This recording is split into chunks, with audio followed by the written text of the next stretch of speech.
Olá pessoal, aqui é o Fábio da Boston Treinamentos e nesse vídeo eu vou fazer uma breve introdução sobre o conceito de virtualização. Então, o que é virtualização? Vamos lá. Bom, a virtualização é uma tecnologia amplamente utilizada hoje, que na verdade já é utilizada há um bom tempo, tá?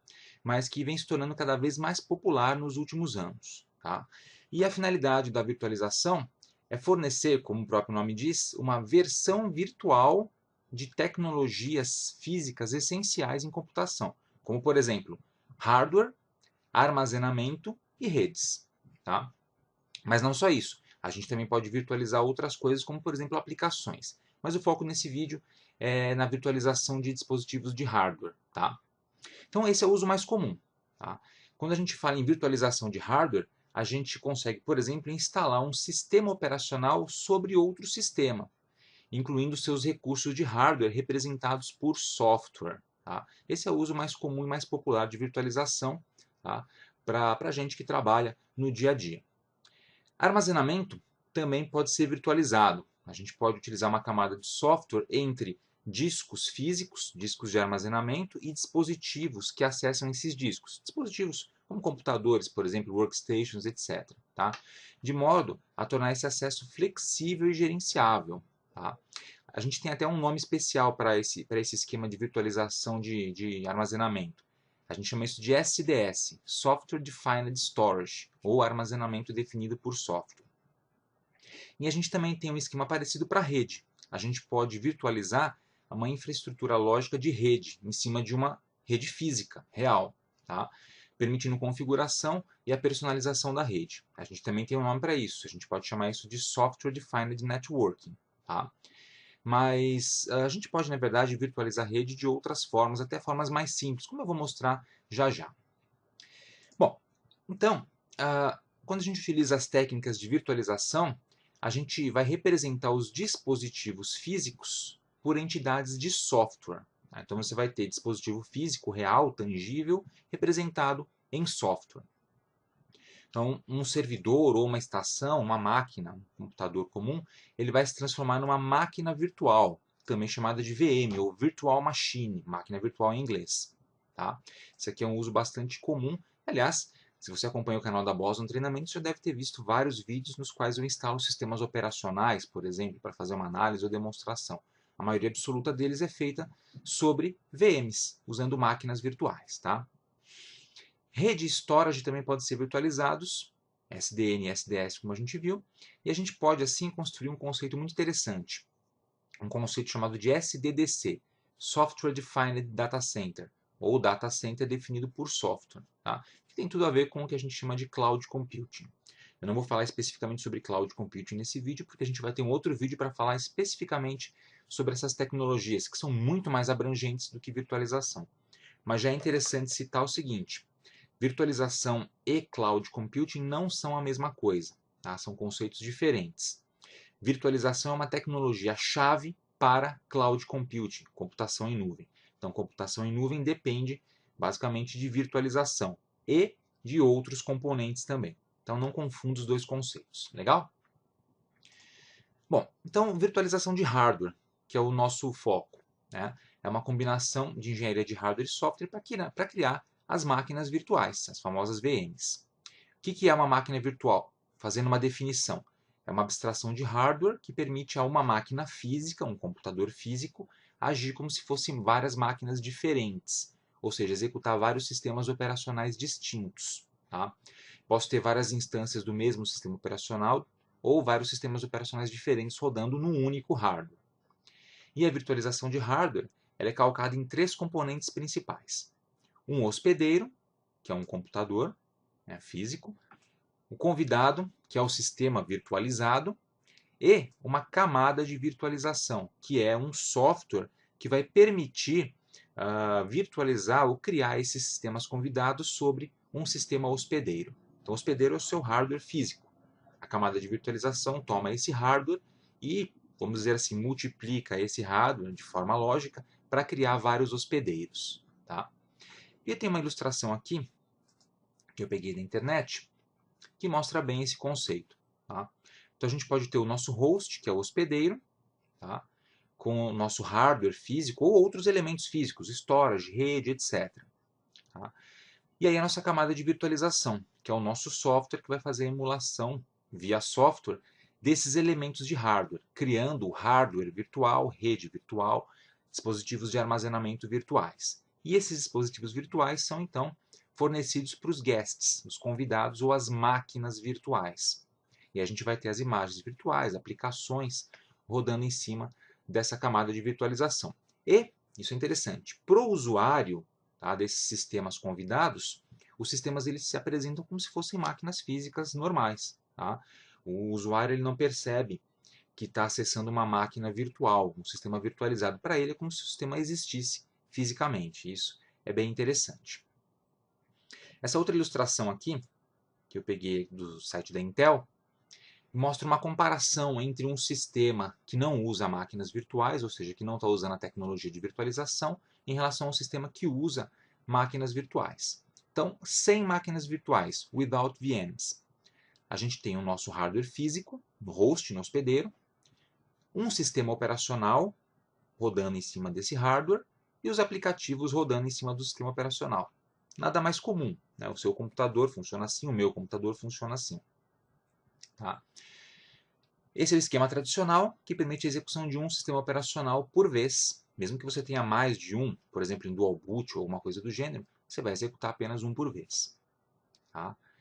Quando a gente tem esse esquema, é muito comum o nosso hardware físico ser subutilizado, ou seja, a gente não utiliza a totalidade da capacidade de processamento, memória, gráficos ou rede da máquina. Então ela é subutilizada. E a gente pode aproveitar essa capacidade de processamento total utilizando as máquinas virtuais.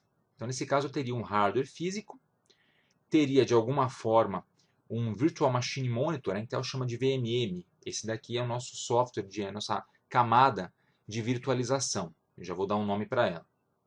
E em cima desse cara eu consigo instalar as máquinas virtuais. Aqui eu tenho a VM0 e a VM1. Tá? Cada uma delas, olha só, tem o seu próprio hardware virtual, que para todos os efeitos se comporta como um hardware físico dentro dessa máquina. Cada uma delas com o seu sistema convidado, que pode ser diferente um do outro inclusive, e seus aplicativos sendo executados. Legal? Bom, agora a gente entendeu um pouquinho como é que funciona, como é que é essa arquitetura de máquinas virtuais. Tá? Agora, por que eu usaria a virtualização? Né? Exatamente, quais as vantagens que isso aqui traz para mim e por que eu utilizaria essa tecnologia? Bom, existem vários motivos para a gente trabalhar com virtualização. Um deles eu já citei, o aproveitamento da capacidade de computação e performance. Tá? Economia de energia elétrica é outro motivo, um ótimo motivo, porque ao virtualizar sistemas, a gente pode eventualmente eliminar máquinas físicas, transferindo seus sistemas para dentro de uma máquina só, tá? Mais poderosa, mais uma só, e gerando economia de energia elétrica, porque eu tenho menos equipamentos físicos para alimentar. Isso também acarreta diminuição de espaço físico, porque se eu tenho menos máquinas, eu preciso de menos espaço. Por exemplo, eu posso eliminar um rack ou dois dentro de um data center, ou vários. Tá?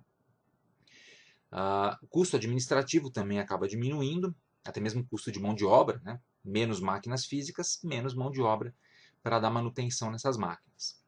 A rapidez da implantação também é um ótimo motivo. Tá? É rápido implantar máquinas virtuais. Existem esquemas de clonagem de máquinas, por exemplo, no qual você cria um sistema operacional em questão de segundos, tá? Se você já tiver um template, um modelo desse sistema pré-criado.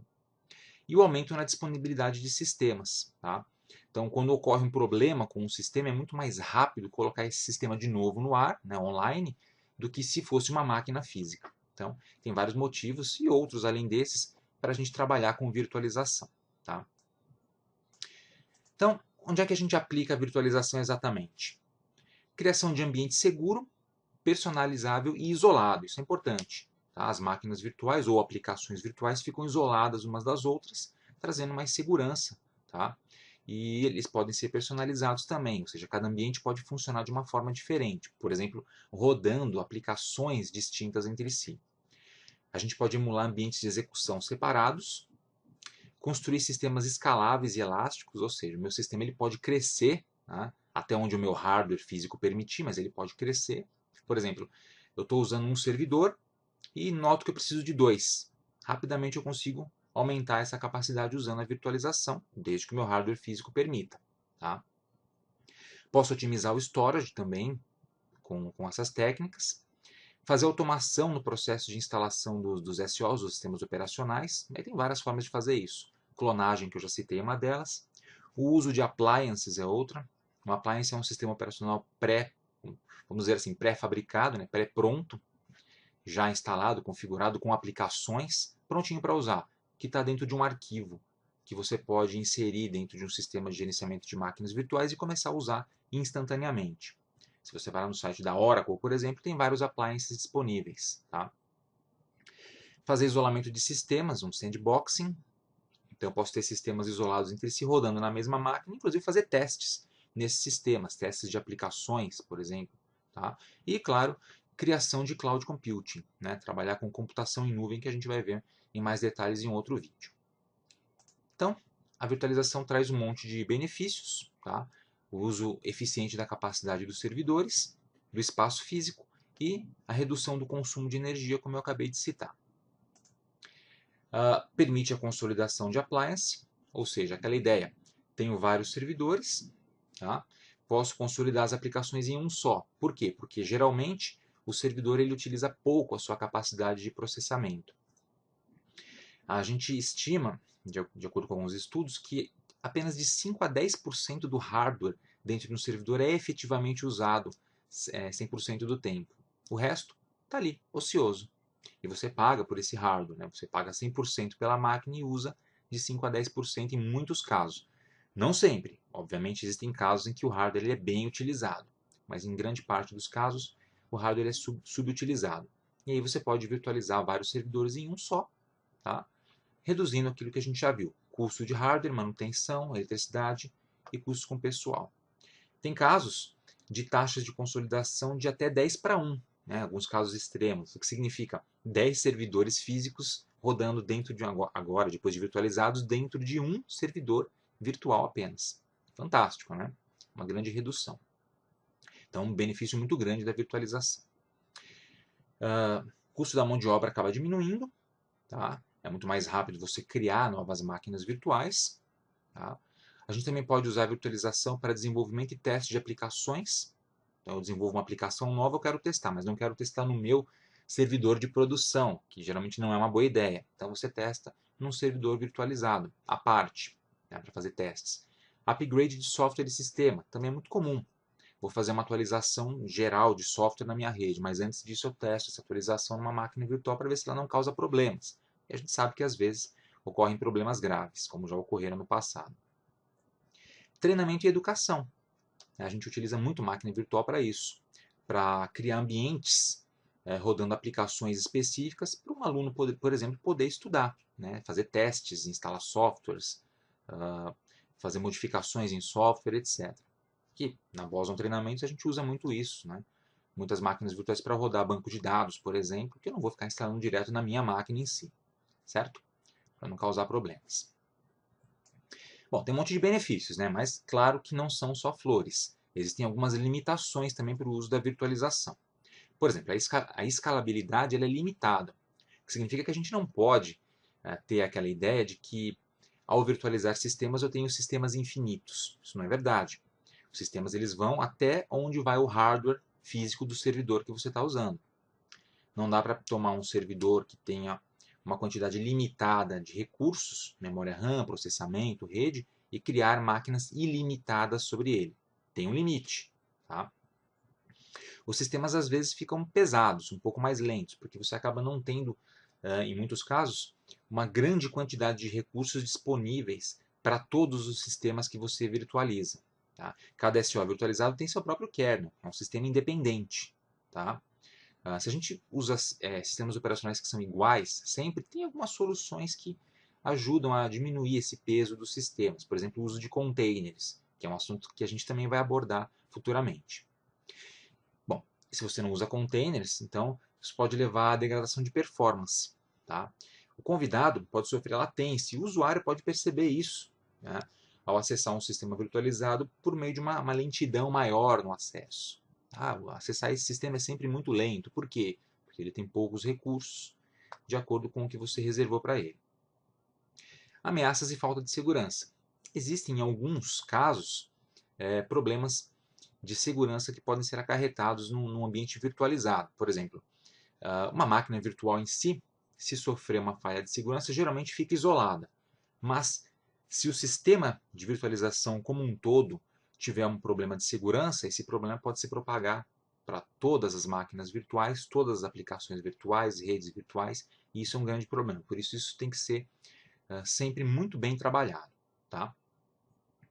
Legal, então a gente falou um pouco sobre os benefícios e as limitações da virtualização. Vamos definir agora mais profissionalmente, por assim dizer, o que é uma máquina virtual, mais tecnicamente. Uma virtual machine. Então a máquina virtual é um sistema operacional, um computador, por assim dizer, que é criado em cima de uma camada de software especial. Aquela camada de virtualização que eu citei no começo da apresentação, que tem um nome. Ela é chamada de hypervisor. Tá? Um hypervisor roda sobre um sistema hospedeiro na máquina ou diretamente no hardware da máquina. Tá? Existem dois tipos de hypervisor que a gente já vai citar. Dessa forma, a gente consegue emular os componentes de hardware da máquina, como processador, disco rígido, memória RAM, discos ópticos, rede, tá? e outros elementos de hardware, e instalar os sistemas em cima desse hardware virtual. Dessa forma, a gente consegue criar múltiplos sistemas operacionais, tá? Que são as máquinas virtuais, e executá-los simultaneamente. Ao contrário da gente ter aquele velho conceito do dual boot, no qual você instala um ou mais sistemas, né, 2 ou mais sistemas numa máquina, e roda um por vez, com as máquinas virtuais você executa vários sistemas simultaneamente. Por exemplo, a gente pode ter então, dentro do mesmo servidor, rodando um Linux, um Windows Server e um FreeBSD, entre outros sistemas. Tá? Isso aqui é bastante comum. Tá? Então isso a gente vai chamar de máquina virtual. E a máquina virtual ela roda em cima de um hypervisor. O que é o hypervisor? Esse é um software importantíssimo. Né? O coração da virtualização está aqui, no hypervisor. Ele é um software que é utilizado para efetuar gerenciamento das máquinas virtuais. Você também pode chamar esse cara de VMM, Virtual Machine Manager. E existem dois tipos principais de hypervisors, que são chamados genericamente de tipo 1 e tipo 2. Tá? Os hypervisors surgiram há muito tempo. Nos anos 70 já existiam softwares com uma função parecida com a dos hypervisors de hoje. Tá? Rodavam em mainframes. Os hypervisors para PC eles são disponibilizados por diversos fabricantes atualmente e começaram a se popularizar no final dos anos 90. Tá? Então hoje já é bastante comum esse tipo de software. Num outro vídeo eu vou explicar mais a fundo o funcionamento dos hypervisors. Tá? Então eu vou ser bem sucinto nesse aqui, só explicar por cima a diferença entre o tipo 1 e o tipo 2. Então a gente tem os dois tipos. Tipo 1, que também é conhecido como hypervisor nativo, ou bare metal, é um hypervisor que é instalado diretamente no hardware do computador. Tá? Você não precisa instalar um sistema operacional na máquina para depois instalar o hypervisor em cima. Não. O tipo 1 ele é instalado direto no hardware. Você pega uma máquina, sem nada, e instala diretamente o hypervisor. Tá? E esse hypervisor vai ter um sisteminha de controle para que você possa gerenciar a criação e execução de máquinas virtuais. Aqui eu tenho dois exemplos de softwares do mundo real que são do tipo 1. O VMware ESXi e o Citrix XenServer. Tá? São dois exemplos de hypervisors tipo 1. Já o hypervisor tipo 2 também é chamado de hosted, ou hospedado. Esse cara ele é executado dentro de um sistema operacional pré-instalado na máquina. Então, nesse caso, você vai ter o computador, vai ter o sistema operacional da máquina normal, tá? E vai ter, em cima desse cara, o sistema do hypervisor tipo 2 instalado. Tá? Isso é muito comum. Tá? Você pode baixar na internet um programa e instalar na sua própria máquina para ter um hypervisor tipo 2. O exemplo mais clássico é o Oracle VirtualBox, tá? Que a gente utiliza muito aqui na Boson. O VMware Workstation também a gente costuma utilizar bastante. É um hypervisor tipo 2. O QEMU também é muito utilizado em Linux. Então esses caras são instalados em cima de um sistema operacional e permitem a criação de máquinas virtuais em cima desse hypervisor. Tá? Bom, como é que funciona o hypervisor bare metal? Tem uma ilustração aqui para deixar um pouquinho mais claro. Então, o hypervisor tipo 1 tem o hardware, o hypervisor instalado direto sobre o hardware e as VMs criadas em cima dele. Tá? E temos um sistema de controle também que permite gerenciar essas máquinas virtuais. Muito legal. Aqui tem um exemplo de uma tela de um hypervisor tipo 1. Esse aqui é um Zen Server, tá? Uma versão um pouco antiga do software, inclusive. Mas essa aqui é a tela do cara instalado ali numa máquina que vai ser um servidor de virtualização. Dentro dessa máquina tem esse cara e em cima dele eu crio as máquinas virtuais. Eu acesso ele pela rede, né? Tem um endereço IP para isso, tá? Uma interface de gerenciamento específica e aí, através de um software, que é esse cara aqui, o Zen Center, a gente consegue fazer o gerenciamento das máquinas virtuais. Aqui eu tenho um monte de máquinas virtuais, olha só, cada um desses caras é uma máquina virtual que pode estar sendo executada ou não naquele momento. Legal? Muito bom. Aqui eu tenho um outro exemplo também de uma central de controle, vSphere, que acessa máquinas virtuais VMware ESXi. Veja que é muito parecido, né? Esse cara aqui vai rodar numa estação de trabalho qualquer, num notebook, pode ser inclusive, tá? E através da rede você faz o gerenciamento das máquinas virtuais. Já o hypervisor tipo 2, o hosted, é executado dentro de um sistema hospedeiro, tá? E a gente vai chamar as máquinas virtuais de convidadas nesse caso. Para o sistema hospedeiro, o hypervisor é como se fosse um processo. Ele é um outro programa qualquer. Né? Você está executando, por exemplo, dentro do Windows o VirtualBox. Para o Windows, o VirtualBox é um programa qualquer, como o Microsoft Excel, por exemplo, ou o VLC rodando um vídeo. Tá? Mas, de qualquer forma, os sistemas operacionais convidados instalados sobre esse cara são isolados do resto do sistema. Eu tenho aqui rodando, inclusive, na máquina, olha só, tem um VirtualBox. Está sendo executado nesse exato instante. Está aberto um gerenciador, é um tipo 2, está rodando na minha máquina. Olha só quantas máquinas virtuais eu tenho criadas aqui. Tá? Elas estão desligadas, à exceção de uma que está sendo executada nesse momento. Então eu tenho, além desse sistema que você está vendo, onde eu estou executando a apresentação, tem outro sistema operacional também rodando na minha máquina, que é esse cara aqui. Ó. Vou subir ele. Aqui, ó, um outro sistema operacional rodando nesse exato instante. Tá? Deixa eu colocar minha senha aqui. Está sendo executado um outro sistema operacional completo nesse exato instante. Legal? Muito bom. Deixa eu minimizar aqui. Então, o hypervisor tipo 2 funciona dessa forma. Tá? Você vai ter o hardware, vai ter um sistema operacional sobre ele normal, seu computador normal, e o hypervisor tipo 2 em cima dele, juntamente com outros aplicativos e as máquinas virtuais sendo executadas. O hypervisor tipo 2 é mais indicado para a criação de ambientes de estudo, de testes, para educação, etc. Tá? Para ambientes de produção mesmo, colocar servidores para serem acessados por usuários, é mais indicado o hypervisor tipo 1, porque ele consome menos recursos, né? Justamente por não executar um sistema operacional completo, por assim dizer, como uma camada intermediária. Muito bom.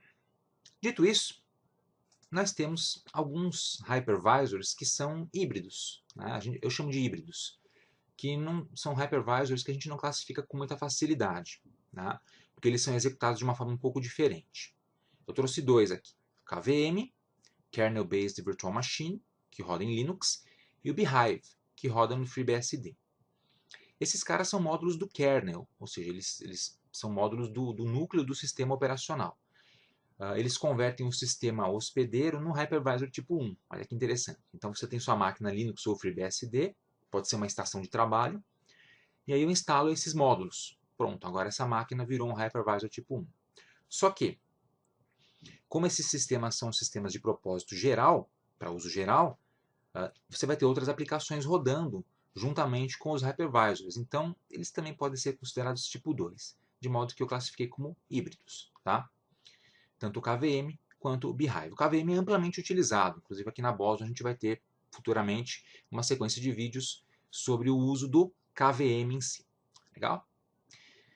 Bom, então para resumir, hypervisors tipo 1, VMware ESXi, o Zen Server, o Microsoft Hyper-V, a Microsoft tem também a sua versão, e o KVM, aqui nessa lista eu deixei como tipo 1. Tá? E tipo 2, o VirtualBox, VMware Workstation, Parallels e QEMU. E o Hyper-V da Microsoft também pode ser tipo 2. Você pode ter um Windows Server e instalar a função de Hyper-V dentro dele. Então, é algo um pouco nebuloso nesse caso. Beleza? Aqui no nosso canal da Boson a gente tem alguns vídeos também sobre Hyper-V, temos alguns vídeos sobre o Zen Server e alguns vídeos sobre o VMware também. E a gente vai dar continuidade a essas listas de reprodução em breve. Beleza? Então, para encerrar nossa introdução à virtualização e hypervisors, aqui tem alguns links que eu vou deixar inclusive na descrição do vídeo, para você consultar os fabricantes desses softwares que foram citados. Tá? Nesses links você pode inclusive baixar os softwares para utilizar, e em todos eles você consegue baixar ou versões de avaliação ou software completo gratuito para uso. Beleza? São soluções de virtualização comuns. Então é isso, pessoal. Nesse vídeo a gente falou um pouquinho sobre o que é virtualização, seus benefícios e limitações, suas aplicações e o funcionamento técnico de um hypervisor, né, de forma básica, que são máquinas virtuais, e mostrei alguns exemplos de softwares do mundo real.